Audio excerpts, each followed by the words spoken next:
Okay. Hey, everybody. How's it going? Let me see if we're live everywhere. Woohoo. Maybe. I don't know. All right. Welcome to another episode of Breaking the Block, where we talk about all things creative and what might be blocking us from being creative all the time. And I will let my co-hosts introduce themselves. If you, Nicole, you want to start, then Skye, then Rach, and we will go from there. Sure. Hey guys, I'm Nicole, aka Luna's Frost in the Offering Meeting. I am co-owners of Enchanting Tales and Writing Sisters and Luna's Desolate on YouTube with Lauren, who decided to sleep in because she is not morning person today.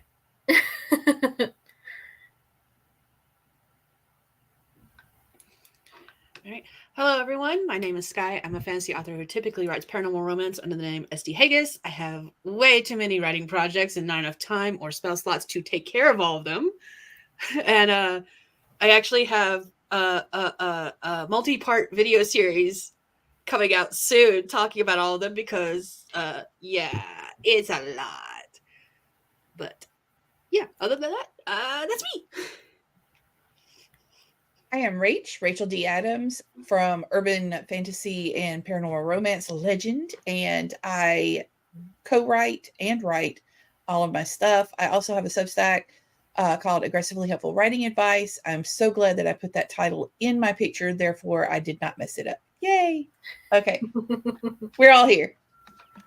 Yay! And for those of you that do not know me, I am Writer Sam Wicker. I am a romantasy author. Sometimes I go over into the smut era. But yeah, we are here. All my stories are up on Ream. They are in the description box below, as well as all the links for my co-hosts, past and present. Actually, I think. Pretty sure. Are you awake? I am not awake. If it's not there now, it will be later. Right, Eva? All right, let's see. Let's head over to the chat. Eva is first with the morning. Good morning, good morning. Jen is listening in lurk mode. Rachel's trying to come live. Cammy sending morning love. Thank you. And Cat Paul, good morning.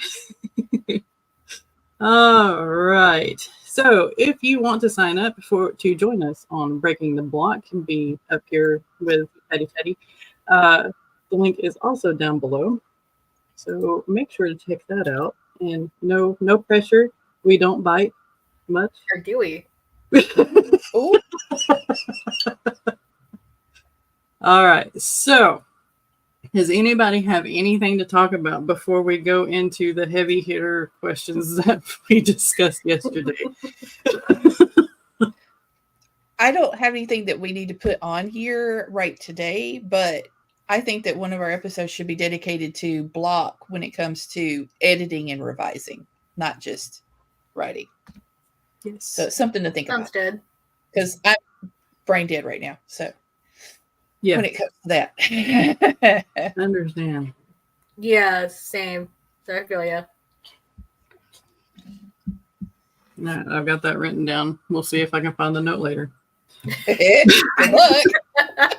Sam needs a whole notebook that's nothing but breaking the block ideas, and then she just crosses them off as we talk about them. Probably does. Just making sure she doesn't lose it. Yeah. So each tab is something different. I've got one for like breaking the block, character randomizer, random ideas for me, and yeah. So yeah, it's in there. Whether or not I find the actual notebook is the question, because chaos. Chaos reigns. Just attach it to a coffee cup and you'll find it. Sir. Doggos. Hold on. He just like opened the door. Let me in. No, he went out. I don't know how, but he like put his nose in between the door and the door frame and like opened it. All right. Anyway, so the first one that we have is this. This came up yesterday because I got an email from StreamYard, which is what we use here, saying that they're going up about $20, and that you have to make the move to that much. So how do you feel about making pivots and changes in your business, and does that add to your creative block or create a creative block at some point? And what makes you change to a new product or program? Anybody want to hit it first? Well, I've had 2 instances in the past year. This is another one. This is going to be a pivot. We talked about Bella earlier. Made me decide to pivot because of the way they changed the rules and how they presented it to customers versus the writers. And so, I mean, it's cost. I mean, cost is the main thing, but at the same time, also profit versus cost. And so that's the original answer. Yes. And that's the reason I changed the things that I changed so far. Oh, yeah, personal political views. I get that.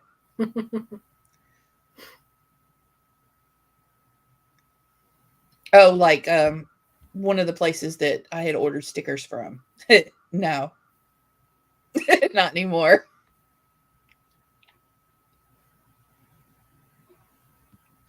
Sam, you're muted.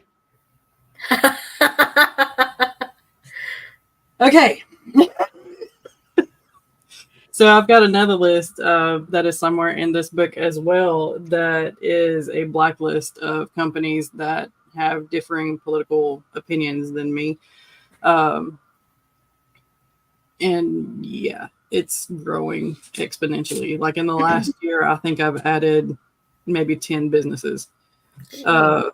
So yeah, most of them are local.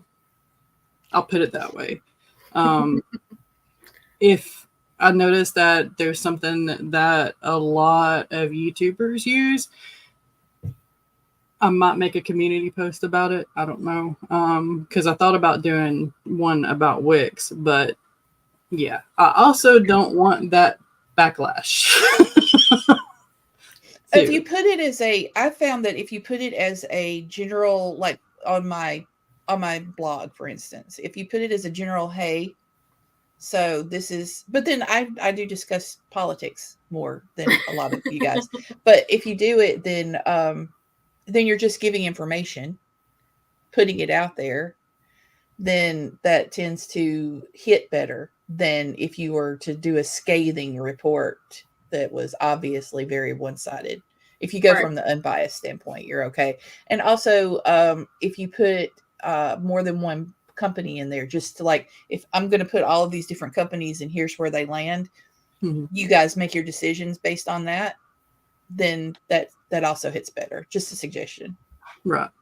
Yeah, me and Lauren have a list, but it's for business and companies that are accessible, and it's a long list. Yeah. Well, and you don't know what's going to happen. Like we had, we got friends and kind of friends, family over in our small town that I come from that let us know the tea about certain situations going on behind closed doors. So we couldn't exactly express that to everybody because it was tea, but at the same time we did drop several businesses that we used to frequent. So right, same. But yeah, Skye or Nicole, you want to hit this question before we move on? We've got a couple of questions in chat now too. So I mean, I'll try the total like business end and stuff like that. That's more Lauren's thing because I know nothing about it. But I feel like we have to pay a lot because a lot of times there will be updates to like different programs and websites, like Wix, for example, and we cannot at least use it because of our because our technology. So we have to pivot and have a new idea to do what else is doing. Mm-hmm. Right. For me personally, cost definitely has an effect on whether or not I make changes to stuff. And then a lot of people love For the Words. And I'm just going to be using this one as an example because this is the one that I'm like, should I go back to it? When For the Words first erupted on the scene, I was like, this is awesome. And I did use it. However, at the time it first came out, it wasn't really accessible via things like it wasn't very mobile friendly. And at the time I was doing a lot of traveling, so I did a lot of writing on my phone, and I was just like one of those things where I could not handle it, so I dropped it like a hot potato. So fast. I think that's changed since then, so that's another thing to think about too, is that you could always return to something if things change. Obviously, if cost changes, you may not want to return unless, of course, everything else becomes more expensive and you have to return that because it's still a cheaper option kind of thing. But Right. being able to keep the options open to return to them in case like you can't either find something better or it's still like it changes and updates and grows to what it was before kind of thing. I mean, let's face it, everything's going up. That is Yeah. true. And I wouldn't mind the whole, well, since it was StreamYard that kind of broached this subject, I wouldn't mind the whole StreamYard going up in price if it wasn't so much. And they're not changing anything. Like right now, I noticed whenever this popped up that they did add one more attribute. But that doesn't necessitate the cost, you know? Right. That one attribute is not worth $20. And not everybody's going to use it. So, Right. Right. I mean, I would use it for this, you know? And maybe the character randomizer. But yeah, I don't know. And yes, there is alternative to StreamYard. I will actually copy and paste that. So if anybody here in the chat wants to check it out, maybe. Are you gonna? There it goes. It said no, Okay. I don't want.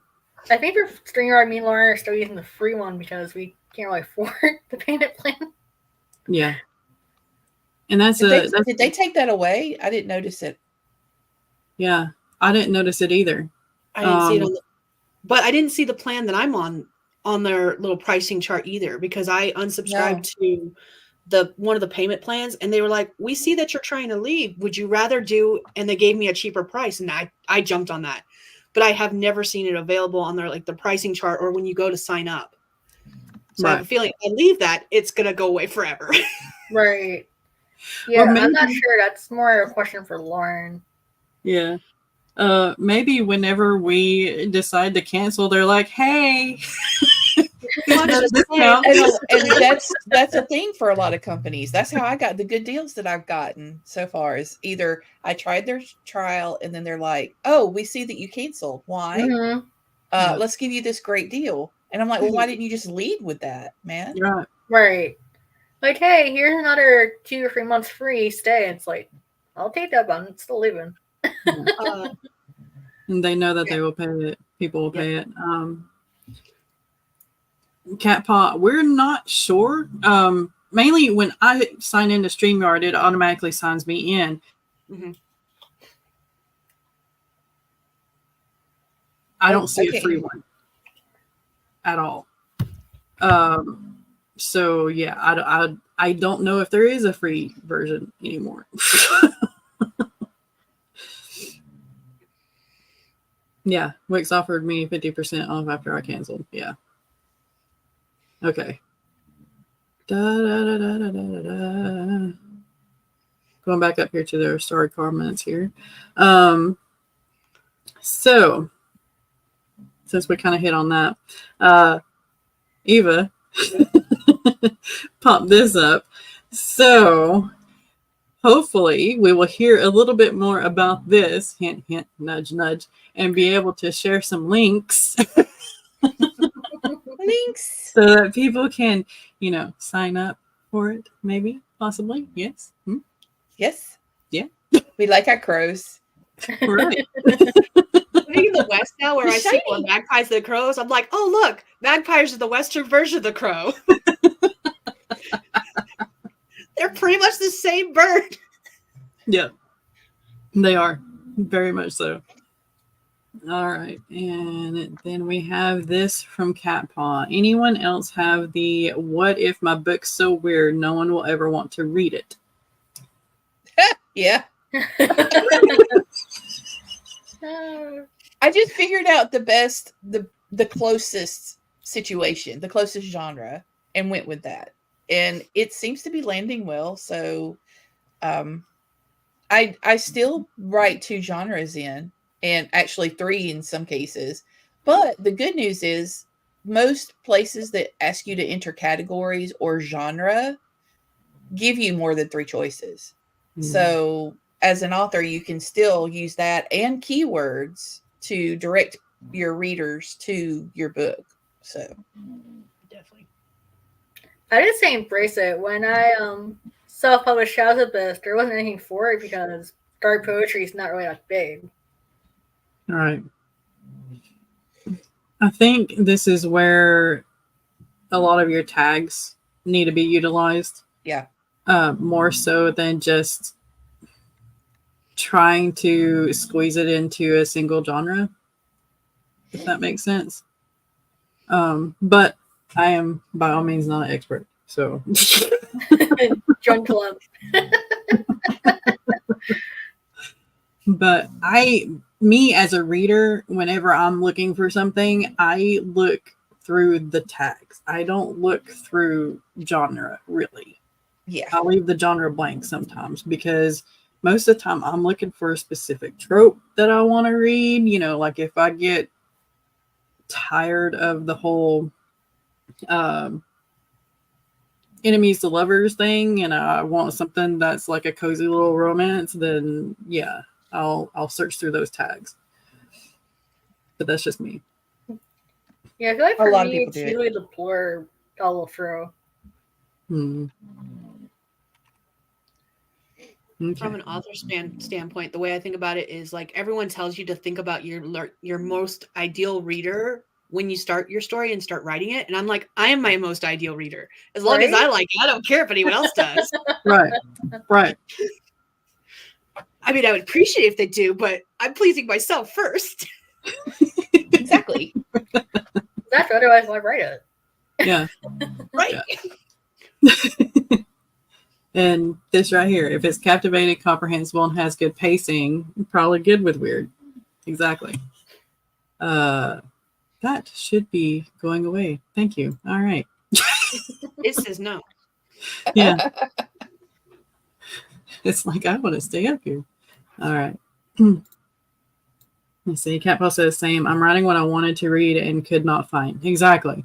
And if you wanted to read it and you couldn't find it, that means that there's probably others out there like you. And they're going to pick it up. They're going to find you. And you have word of mouth here in the author tubes as well. So, Oh, we love to promote stuff. yes, we do. So, It's a win-win to me. I mean, when we're promoting each other, it's kind of like, oh, I get content and you get promotion. Cool. Exactly. I don't have to think about what to post. Woohoo! So-and-so's got a new book coming out. Oh, cool. I didn't need to make a post for today after all. Whee! There we go. So, yeah. But just write what you want. That's all you can do. And here is another one. He says, do you promote / market to get tips, donations for specific costs like StreamYard? I don't get a lot though. I mean, you can, but it's just not. I think I got more donations when I offered something like tangible in return that didn't take a lot of my time to make. Like I did people were asking, well, if you do a Frankenstein of a bunch of different plotting tools, what do you do? So I actually took the time to write it out once and put it up there and was like, hey, donations appreciated on my Ko-fi. And so I got some payment. I mean, it was cool, but nothing that would take on the price of StreamYard or PWA or anything like that. Yeah. Right. Yeah, I mean, I know on Ko-fi you do buy a cup of coffee, but don't expect that to actually take off and make a lot of money for you. Yeah. I think there's some people who do that in a way, but because like especially with something like Patreon, you tell people when they sign up what they're paying for, what they're subscribing to. And like I know several people, I don't have Patreon, so take everything I say with a grain of salt. But there are people who offer like Patreon only streams. And I imagine if you're gonna do a Patreon only streams, I personally don't see the problem with using some of the funds that you get through Patreon to pay for something like StreamYard, if that's what you're streaming through. Yeah.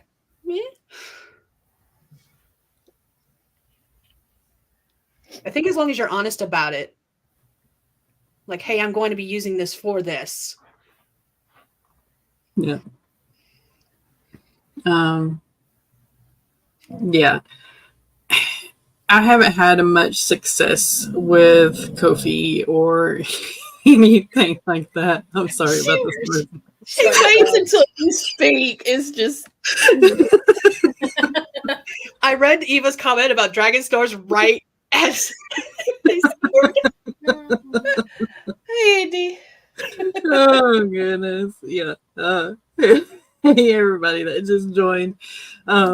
But yeah, I'm not having any construction done on the house. It is just the dog, which my name is covering. But yeah. But I have not had much luck with getting anything from Ko-fi or Buy Me a Coffee or anything like that.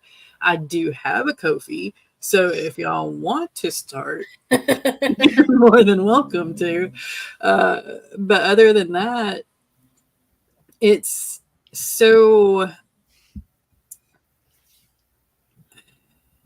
unreliable. Yeah, I feel you, Sam. I'm in the same boat. Like, we have stuff to that and Ko-fi and all that stuff, and it's like crickets. Right. And you never it know becomes when... one more thing to keep up with. So right. Exactly. Well, that's all on Lauren's plate, so.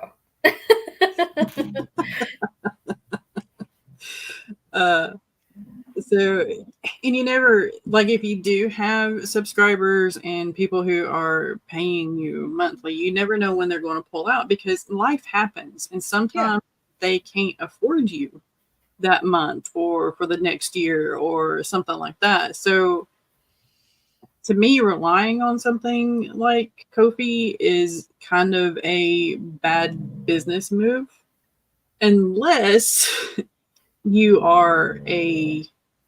got like a huge following. You've got a huge number of subscribers and you know that you're at least going to get $100 a month because that's what you've gotten in the past 3 to 6 months. If you know you're going to get that and you budget just off of that, what you know you're going to get, then yeah, that's fine. But relying on something like that, gives me the willies. Yeah, it plays into subscriptions, period, because it's basically a subscription platform. So, it's the same as Ream or Patreon or anything else. Yeah. I'm going to go back up here. So I had another question.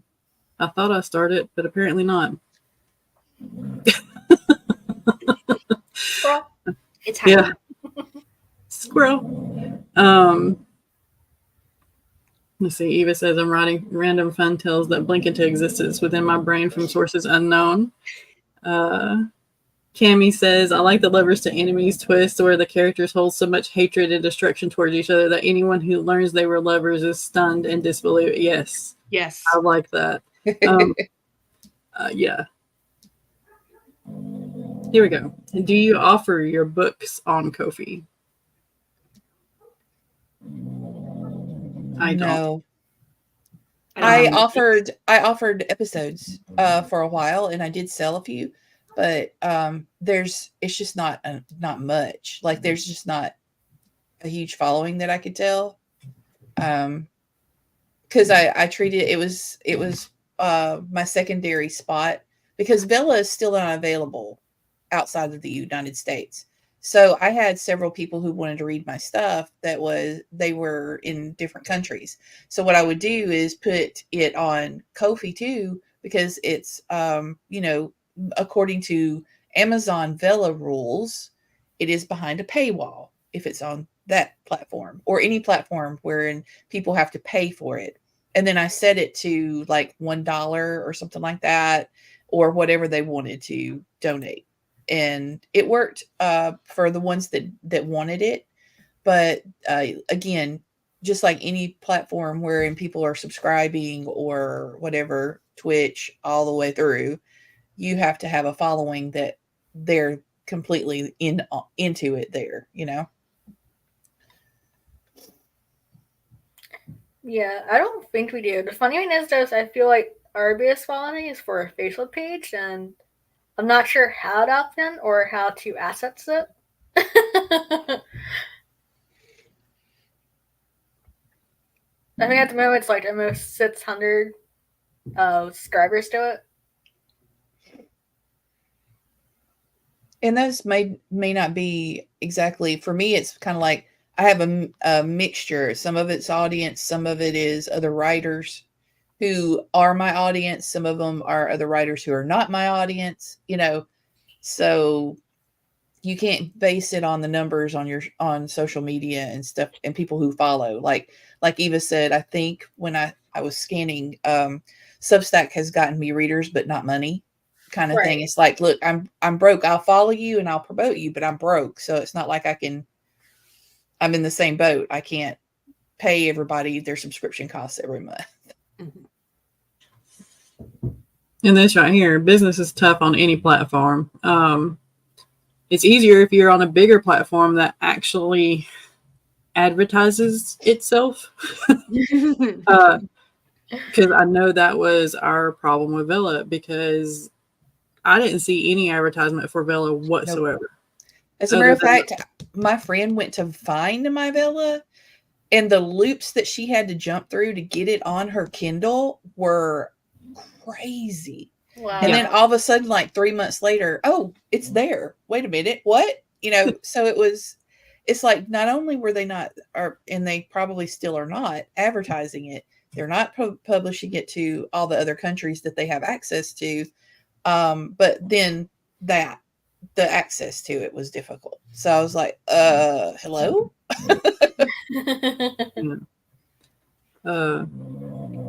And I just got to highlight this for a second. Andy did a 12-hour stream. Oh, poor thing. That's true. So if y'all want some writing sprints and stuff like that, and there's hardly anybody running today, just go back and rewatch Andy's 12 hours. And he's running again today. What?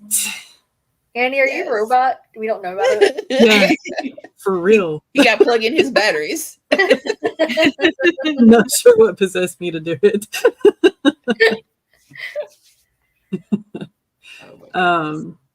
But Eva says, I think that's where I'm going to offer my picture book. It'll be costly to ship, though, but I could still sell them cheaper than a retail can. Honestly, I don't know. Patreon might be better for a picture book than Ko-fi. You're going to have a lot of good from events, local events and stuff are probably going to make you a lot of money, honestly. Yeah. Definitely. I know that's actually, even in my market, For right now, my local events make me more money than anything else. So it's just a matter of time and putting in the initial payment for the booths and stuff. Yeah. If we had South Dakota local events would help us, but we can't get to them. The being we don't drive. Right. My issue is I don't know about them until like the day before. Right.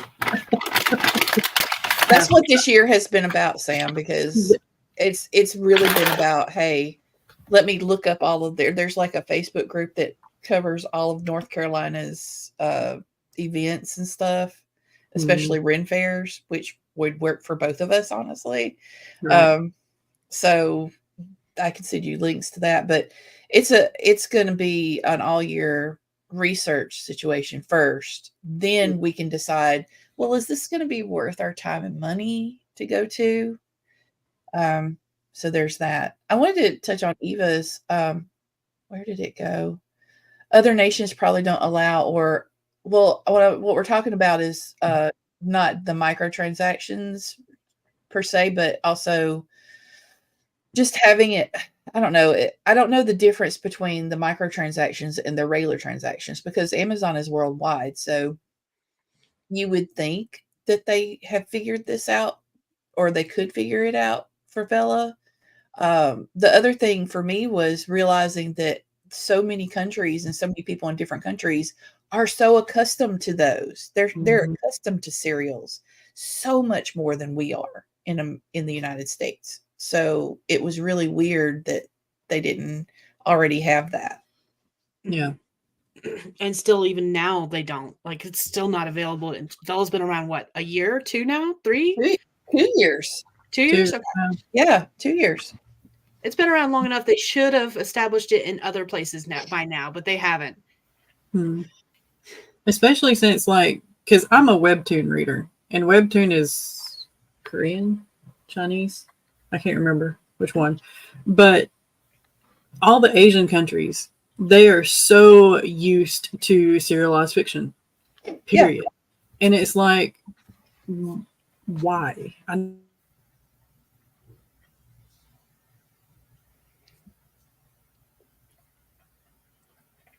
No, it's weird. Okay. Apparently, my internet is, as long as Kona's snoring, it's fine. And then it goes away when she's not. Also, Eva, your books would probably do really well, like libraries. I would focus on libraries. If you can get it into libraries, man, that's... And doing like, we were talking about local events, doing a local event at the library, like an author signing, especially like if you can collaborate it with other local authors. I know my library, it's a very, very small library, but they just recently did a event where they had 4 different local authors, not just from this town, but like the other 3 surrounding towns all come in and do like an author signing together. And I thought that was really cool. That is pretty cool. But I know that some authors, especially authors of children's literature books, will put together a full packet for libraries that has all of their links, all of their information, everything. They don't necessarily have to go to that library, but that introduces the library to them. And then the library can then order their book. And since it's right in front of them, they're more likely to do it. Yeah. Yeah. Create a marketing package. There you go. Media kit. What's marketing? All right, Tap Paw says that is a problem here since a few years back, every transaction has to be converted into local currency and deposited in a bank account on the day. Ooh. With small amounts. I am paying to get paid. Oh, wow. Yeah, that big companies, they should have a workaround with this. I mean, no excuse for them. They make more money this way. Yeah, but there's a certain point where you can't spend all that money. So give it back to the little people a little bit. Come on. And just a FYI, Eva, I'm not talking about donations. They can buy your book. Yeah. Yeah. They can buy it. Let's see. Cammy says, I'm definitely a serial format consumer, and if any of these 96 couples toys get written to a publishing state, they'll probably also be in serial format. Yeah. 96. Yeah. Yeah. I feel that. I do too. Don't judge me. I feel the judgment. Oh no, that's where my went. I counted up all the story ideas the other day. There's more than 96. Oh I god. haven't counted. Isn't that why we have the wheel? Yeah. I think I'm only up to 53. 53 or 54. So yeah. I think mine's 40, but they're all series with at least like 8 to 10 books in them. Yeah. I think we're about to be up to Sinius's great grandchildren at this point. So nice. I love the family tree branching out one. That is so cool. Like the sagas, the sagas. I love that. Those are rookie numbers. rookie numbers. Woo. Yeah. See this, the character thing. That's what's going to scare me if I ever get the courage to count how many characters I have that I should have bios on, but I don't because I'm lazy. What is a character bio? I don't know what you're talking about. Like I'll start a bio and I have their like eye color, hair color, weight, and all that stuff, and then I'm like, eh.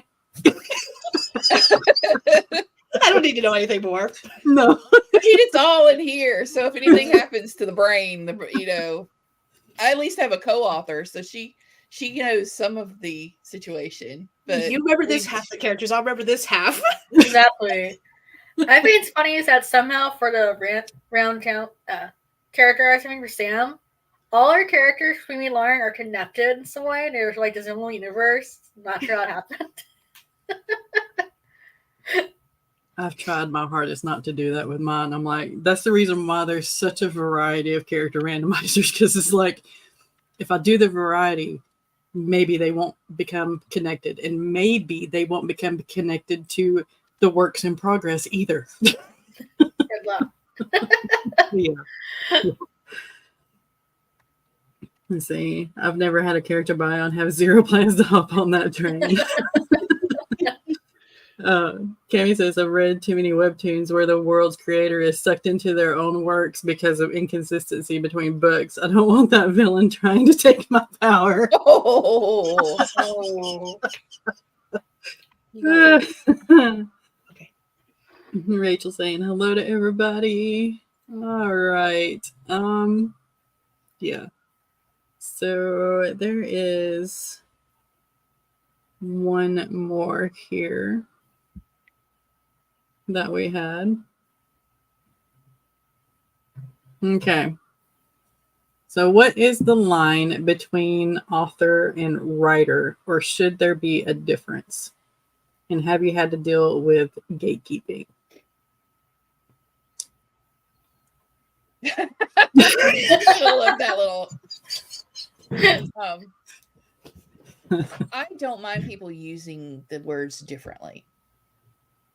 I totally get using author meaning somebody that has published a full novel or whatever they want to say, because they're just trying to define a person, or a writer who writes lots of things, maybe even journalistically or whatever, but they've not published a full novel, so they don't consider them an author. However, when you start being mean about it, that's and you start trying to be like, oh well, I have this medal here that says I am an official author, versus hey, everybody's trying, everybody's doing something, you know, why are you gatekeeping that's where I can't stand, because I'm like, I can be a novelist or an author who hasn't published her books, and I was for years. I've got tons of books and tons of stories that could be books. Now, when I do it, I'm like, okay, well, I'm a published author. There's another kind of gatekeeping too. Whereas people are like, oh, well, you can't say you're a published author if you didn't do it traditionally. What? It's published. I did all this work. Mm-hmm. Hello? Yeah, for real. Ooh. Anybody else? I 100% agree with that.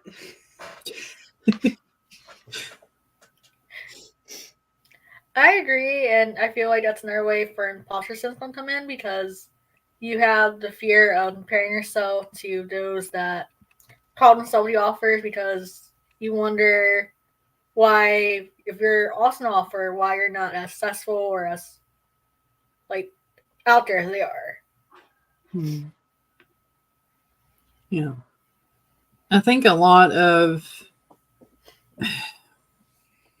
sometimes blocks happen because of this, because we feel like we're being locked out because of imposter syndrome. I know for me, whenever I feel like people are trying to push a label on me or say that I'm not an author or something like that because I don't have physical books and my books are only on Ream right now, it's just a them thing, but it also hits me with the imposter syndrome too. And then I feel like I don't need to write anymore.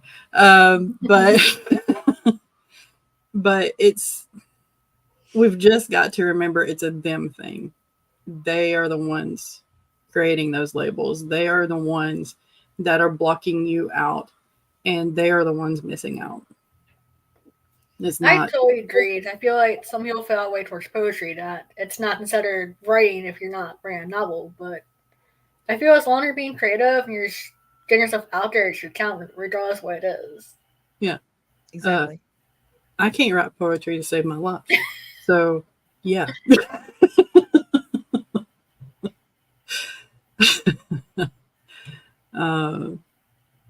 Cammy says, I just realized one of my biggest streaming roadblocks isn't my mouth breathing, it's having to put on clothes.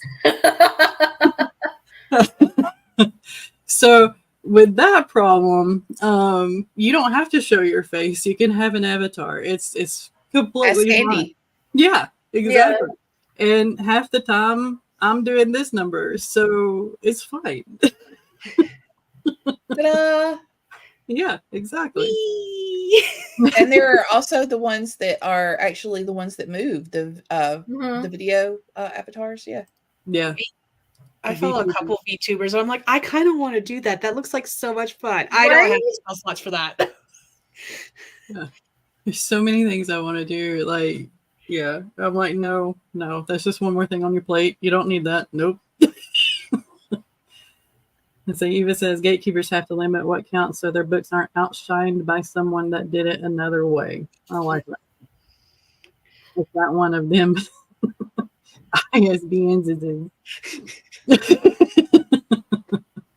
Jenna mentioned that it's a matter of preference, and I'm like, yeah, because I use writer and author interchangeably. Mm-hmm. And in my mind, and I don't push this fact on anyone else, but in my mind, for me personally, I was a writer up until the point I started publishing.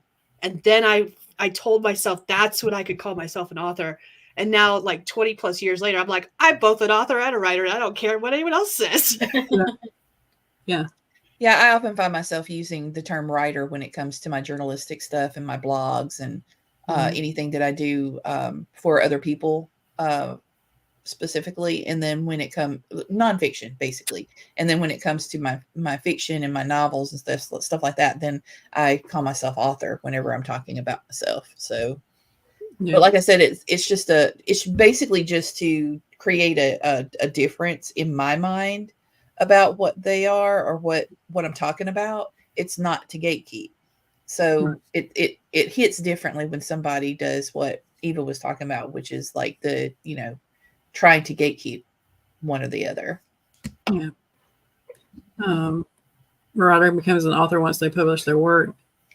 Self-published, indie published, and traditionally published all have a set of criteria. All are published.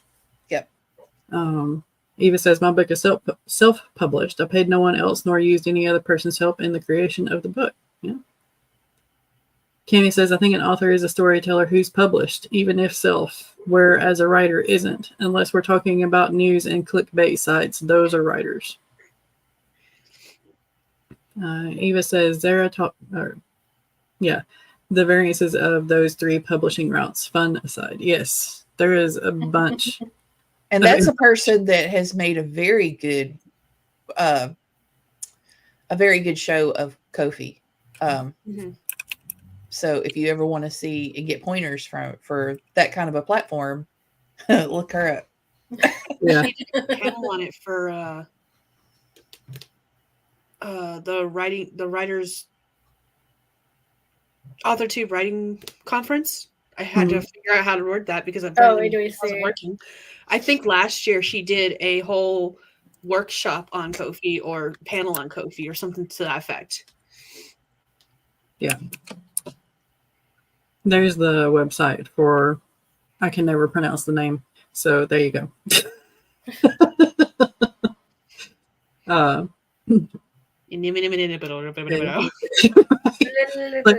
It's like an enemy.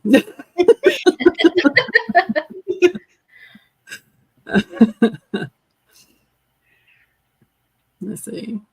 Cami says, like, I'm a writer, but I'm not an author. Angel says, I think both author and writer can have big imaginations, but will it be written the same?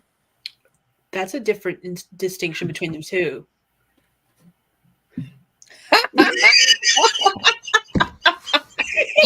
Can you confirm? What? I popped that up there because I trust Eva, and and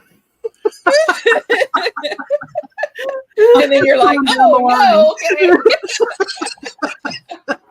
She got you.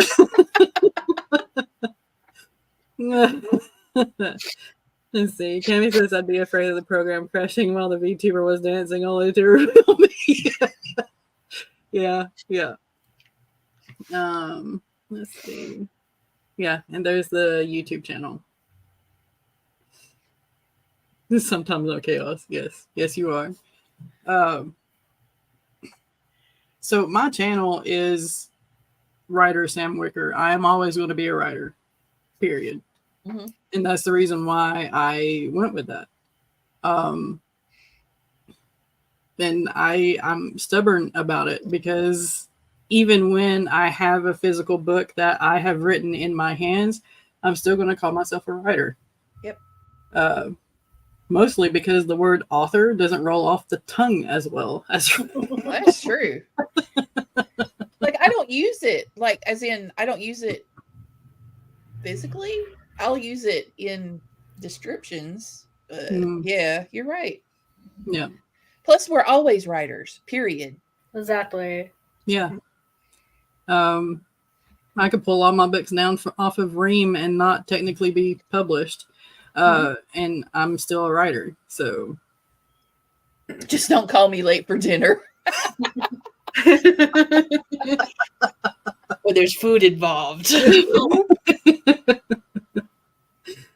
Cami says, I do write really spicy stuff, so a VTuber me not dressed reading scenes would work well on OnlyFans. I don't know why. So I've decided I'm not going to do Patreon or Ko-fi or any of those. I'm going to do OnlyFans and just read with a VTuber instead. Read all the spice. Yes. And there are ads on Pinterest now for selling feet pics. So I don't know why. And I'm like, me and my girls have been talking about that for years. Every time we go on vacation, we stop and get a mani and pedi, and I swear it's the same conversation every year. We really should start, selling these pics. I'm just saying. Those ads are targeted. I have been looking into. So my searches here lately have been items to sell, kind of thing, and that pops up, and I'm like, why? I blame my husband. Part of the business plan, y'all. Part of the business plan, Cammy. What are I you need guys somebody talking to draw about? my character's feet. OnlyFans. Characters, feet, and OnlyFans. We somehow went down a dark, winding, crazy road. To be fair, my husband and I joke all the time. It's a running joke now. It's like, which one of us is prettier to actually sell pictures on OnlyFans if either one of us loses our job? And we just joke around with each other, saying which one of us is prettier. I don't remember how we got here, Eva, but it's been fun. This is slowly back away. I don't know. How do we ever get on any of the conversations? Right, we need to group right in the room. Rabbit holes. Yeah. Let's see. That may be my business plan now. What have I done to us, Cam? It's fine, Cam. You fit right in. It's fine. Like last night, I had issues because of the things that my husband was pulling up on YouTube. Redneck versions of our favorite stories, like Star Wars, and that sounds like we do. fun. It is like no, and I had to share it with the group. Yeah, we saw that. That's fun. Because if I had to suffer it, y'all had to suffer it. Share the pain.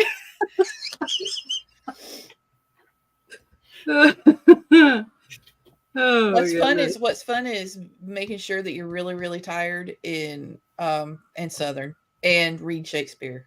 That's great entertainment. Yep. This. Not much.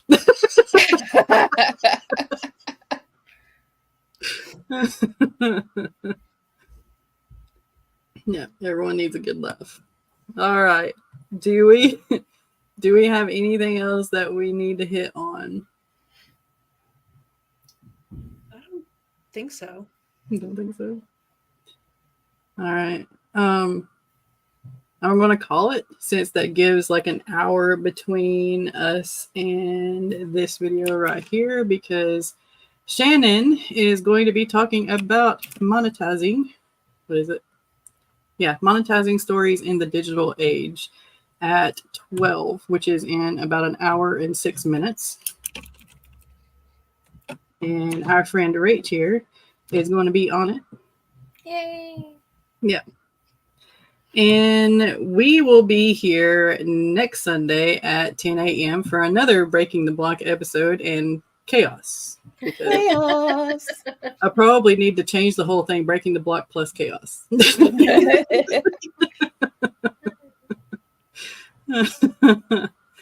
But yeah. All right. If y'all want to do some outros, tell us all about what you've got going on. And everybody make sure to hit up their links down below in the description too. Nicole, you want to start and we'll just do the same circle again? Sure.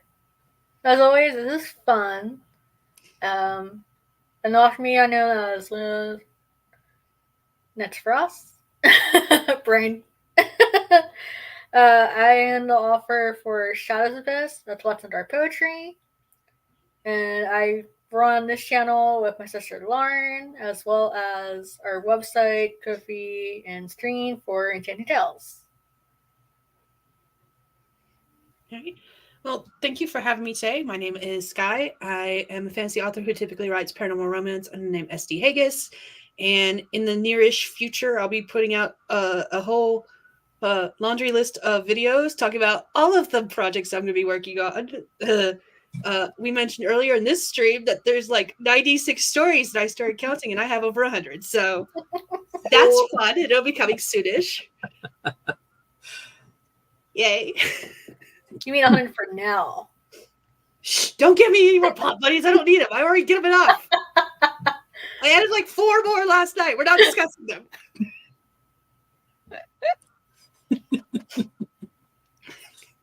Yes. I can't wait. There you go. So I am Rachel D. Adams, author of urban fantasy, paranormal romance, fantasy, and a little bit of horror sometimes.